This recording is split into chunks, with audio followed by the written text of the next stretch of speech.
welcoming you members of the audience to this discussion.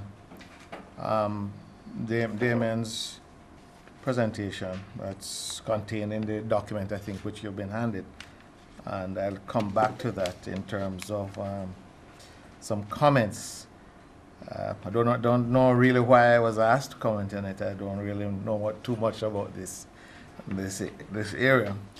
But let me welcome CaPRI's role in both in terms of organizing this seminar as well as other seminars on topical important issues. And I welcome the principal's commitment, public commitment, and we are all here witnesses to the campus's intention to promote some more dialogue in terms of national issues. So since he has said it, then I could say that I've privately raised with him the virtual silence of the Mono campus and some of the most significant issues taking place, particularly at this point in time. So, Principal, let me commit publicly my willingness to work with you in terms of promoting dialogue on these issues.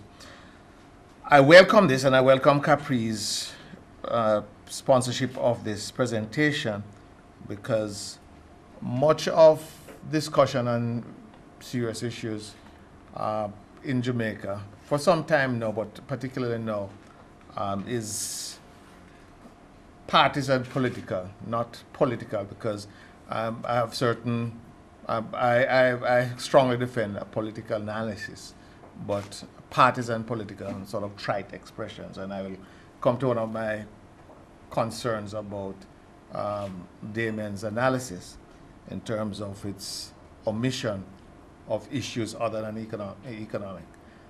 Very, very, very similar to the multilaterals. So whenever you get them to any issues, they say those are political matters. And I said, that's where we want to be, because there's a barrenness, including the article you wrote about subsidies, etc.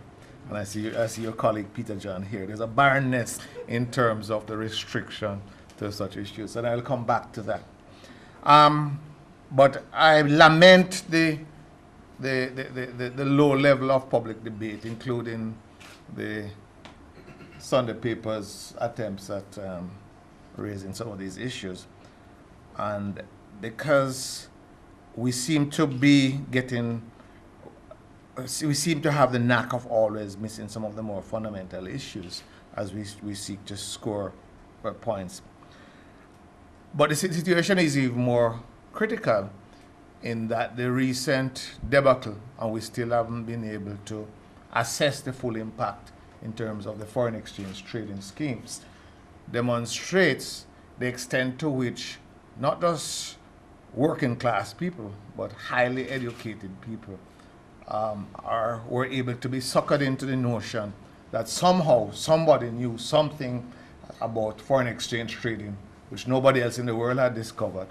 And we don't know about hundreds of millions of US dollars have been lost in that scheme, which suggests, therefore, the need for a continuation of this work. So it's a long-winded way of congratulating CaPRI and supporting you, Principal, in your commitment to have these discussions.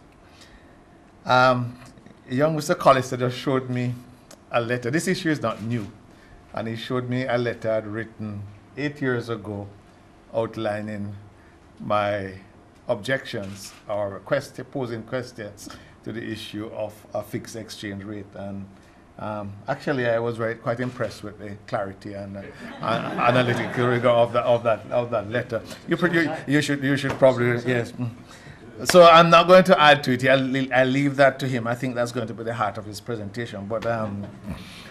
But this discussion about the fixed as opposed to flexible, these things always occur whenever there is, in a sense, a crisis. And the last time around, when there are periods of instability in the foreign exchange market or high inflation rates. Now, the crisis in the world economy.